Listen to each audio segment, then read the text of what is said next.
بسم اللہ الرحمن الرحیم۔ السلام علیکم، میں شجیع اللہ فراست۔ آپ دیکھ رہے ہیں نیشنل اور انٹرنیشنل نیوز پر مشتمل 4 ٹی وی کا خصوصی خبرنامہ دنیا بھر سے، یعنی خبریں آپ کی نظر سے۔ سب سے پہلے ہیڈ لائن۔ سویڈن کے بعد ڈنمارک میں قرآن مجید کی بے حرمتی، عراق میں زبردست احتجاج، گرین زون پر ہلہ بولنے کی کوشش۔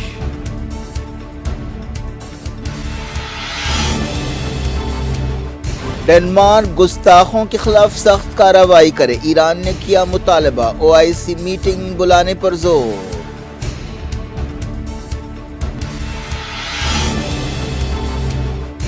ایران نے سویڈن کے سفیر کو آنے سے روک دیا، خامنہئی نے کہا قرآن کی شان میں دن بدن اضافہ ہوگا۔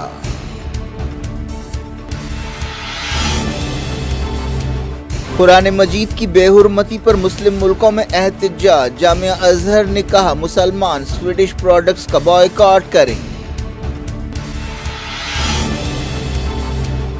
اسرائیلی فوج نے 2 فلسطینی نوجوانوں کو ہلاک کر دیا، عدالتی نظام میں تبدیلیوں کے خلاف تل ابیب میں مظاہرہ۔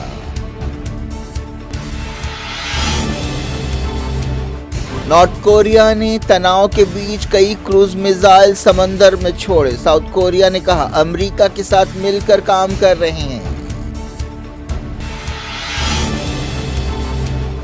کشمیر فائلز بنانے والے اب منی پور فائلز بنائیں، شیو سینا UBT نے کیا مطالبہ۔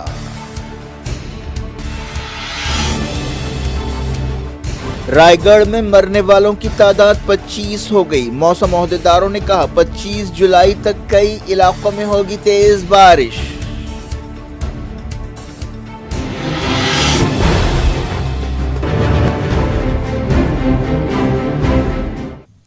ہیڈ لائنز آپ نے دیکھی، اب خبروں کی تفصیل کی طرف آپ کو لیے چلتے ہیں۔ سویڈن کے بعد اب ڈنمارک میں قرآن مجید کی بے حرمتی کا واقعہ پیش آیا ہے۔ اس واقعے کے بعد عراق کے دارالحکومت بغداد میں سینکڑوں لوگوں نے قرآن مجید کی بے حرمتی کے خلاف احتجاج کرتے ہوئے گرین زون پر ہلہ بولنے کی کوشش کی۔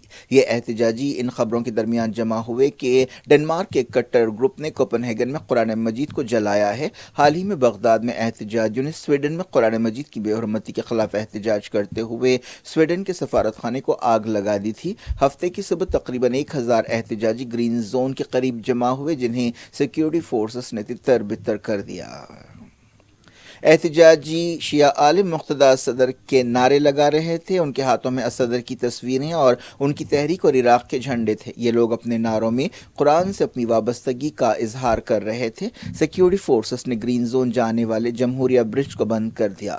ڈنمارک سے ملنے والی خبروں میں کہا گیا کہ ایک کٹر تنظیم نے کوپن ہیگن میں عراقی سفارت خانے کے سامنے قرآن مجید اور عراقی پرچم کو جلایا اور اس منظر کو فیس بک پر لائیو دکھایا۔ اس کے جواب میں عراق کی وزارت خارجہ نے اس واقعے کی مذمت کی۔ ایک بیان میں عراقی حکومت نے انٹرنیشنل کمیونٹی سے کہا کہ وہ دنیا بھر میں امن اور ہم آہنگی کو بگاڑنے والے ایسے حملوں کے خلاف اٹھ کھڑے ہوں۔ ایک بیان میں کہا گیا کہ ہم ایسا ہونے نہیں دے سکتے۔ عراقی حکومت نے سفارتی تعلقات کے بارے میں ویانا کنونشن پر عمل کا وعدہ کیا۔ بصرہ گورنریٹ میں بھی احتجاجی جمع ہوئے اور ڈنمارک کی ایک انسانی حقوق تنظیم کے ہیڈ کوارٹر کے قریب جمع ہو کر احتجاج کیا۔ عراق نے سویڈن میں قرآن مجید کی بے حرمتی پر اس ملک کے ساتھ سفارتی تعلقات ختم کر دیے ہیں۔ ایران نے ڈنمارک سے کہا ہے کہ وہ قرآن کے گستاخوں کے خلاف کارروائی کرے۔ وزارت خارجہ کے ترجمان ناصر کنانی نے بے حرمتی کی مذمت کرتے ہوئے کہا کہ مسلم حکومتوں اور مسلم امت کو متحد ہوتے ہوئے دنیا میں کہیں بھی اس طرح کے مخالف اسلام رویے اور سرگرمیوں کا مقابلہ کرنا چاہیے۔ ناصر کنانی نے کہا کہ مسلم ملکوں کو مل کر 21ویں صدی میں کوششیں کرنی چاہیے۔ انہوں نے کہا کہ ہمارا ماننا ہے کہ ڈنمارک کی حکومت قرآن مجید کی بے حرمتی کے لیے ذمہ دار ہے۔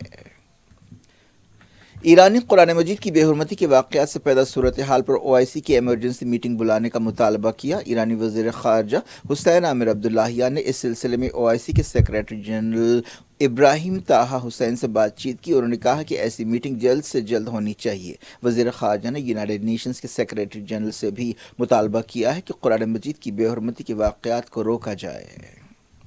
سنی مسلمانوں کی سب سے بڑی درسگاہ جامعہ ازہر، ایران کے سپریم لیڈر سید علی خامنائی، مسلم ملکوں کی تنظیم OIC، مسلم ورلڈ لیگ اور دوسروں نے سویڈن میں قرآن مجید کی بے حرمتی کی مذمت کی ہے اور گستاخوں کو سخت سزا دینے کا مطالبہ کیا ہے۔ جامعہ ازہر نے مسلمانوں سے کہا کہ وہ سویڈش پروڈکٹس کا بائیکاٹ کریں۔ ایجپٹ کی جامعہ ازہر نے کہا کہ سویڈن نے اپنی حرکتوں کے ذریعے ثابت کیا ہے کہ وہ نسل پرست ہے اور مذہبوں اور لوگوں کا احترام نہیں کرتا۔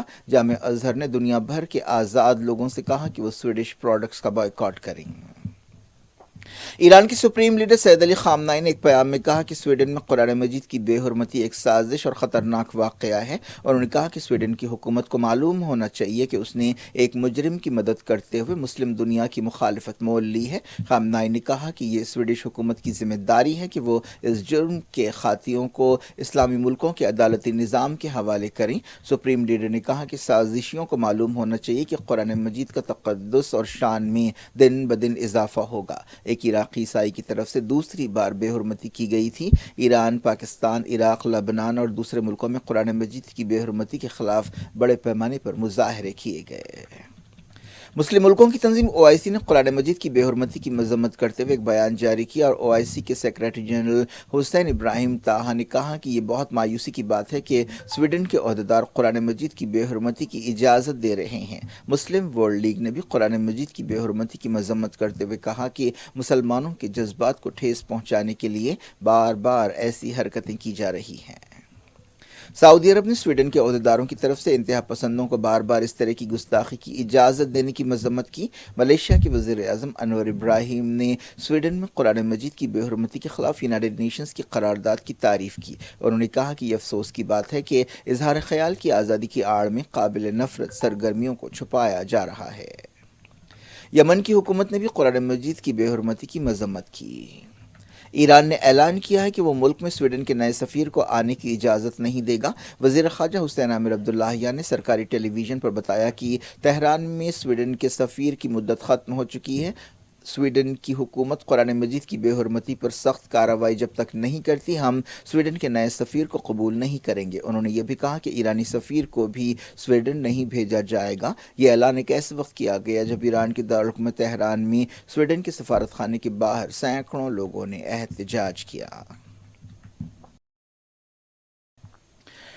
اسرائیلی فوج نے مغربی کنارے میں 2 فلسطینی نوجوانوں کو ہلاک کر دیا۔ ایک 17 سالہ نوجوان محمد فوز عطا کے سر میں گولی ماری گئی۔ یہ واقعہ رام اللہ کے قریب ایک گاؤں جار صفا میں پیش آیا۔ فلسطین کی وفا نیوز ایجنسی نے بتایا کہ اس نوجوان کو جلا زون ریفیوجی کیمپ سے ایک ہاسپٹل لے جایا گیا جہاں اس نے دم توڑ دیا۔ دوسرا واقعہ نابلس کے قریب پیش آیا جہاں ایک شخص ہلاک ہوا اور ایک بری طرح زخمی ہوا۔ فلسطین ریڈ کریسنٹ نے یہ بات بتائی۔ اس واقعے کے تعلق سے الگ الگ ورشن سامنے آ رہے ہیں۔ وفا نیوز ایجنسی نے جاں بحق فلسطینی کی پہچان 18 سالہ فوزی ہانی کی حیثیت سے کی ہے۔ وفا نیوز ایجنسی نے ایک ویڈیو جاری کیا جس میں دیکھا جا سکتا ہے کہ ان کی گاڑی کے شیشے گولیوں سے چھنی ہیں۔ اس طرح اس سال اسرائیلی کارروائیوں میں جاں بحق فلسطینیوں کی تعداد 165 ہو گئی ہے، جن میں 31 سال کی عمر کے 31 ایسے ہیں جن کی عمر 18 سال سے کم ہے۔ اسرائیل میں ہزاروں لوگوں نے عدالتی نظام میں تبدیلی کی مخالفت کرتے ہوئے مظاہرہ کیا۔ بنجمن نتن یاہو حکومت پر سخت دباؤ ہے کہ وہ سپریم کورٹ کے اختیارات کم کرنے کے بل کو واپس لیں۔ سب سے بڑا مظاہرہ تل ابیب میں کیا گیا۔ نارتھ کوریا نے علاقے میں تناؤ کے بیچ کئی کروز میزائل سمندر میں چھوڑے۔ یہ تجربے ایک ایسے وقت کیے گئے جب نیوکلیئر ہتھیاروں سے لیس ایک سب مرین ساؤتھ کوریا کی بندرگاہ پر تعینات ہے۔ ساؤتھ کوریا کی فوج نے کہا ہے کہ مقامی وقت کے مطابق صبح 4 بجے ان تجربوں کو نوٹ کیا گیا۔ ساؤتھ کوریا کی فوج نے کہا کہ ہم چوکس ہیں اور امریکہ کے ساتھ قریبی تعاون کر رہے ہیں۔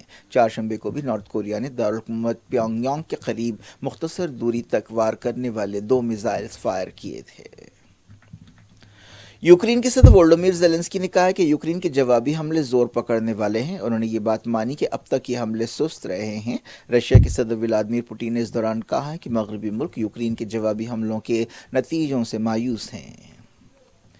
رشیا کے بیلگروڈ علاقے کے گورنر نے کہا کہ یوکرین میں سرحد کے قریب ایک گاؤں میں کلسٹر بم گرایا ہے۔ نقصانات کے بارے میں فوری طور پر کوئی خبر نہیں دی گئی۔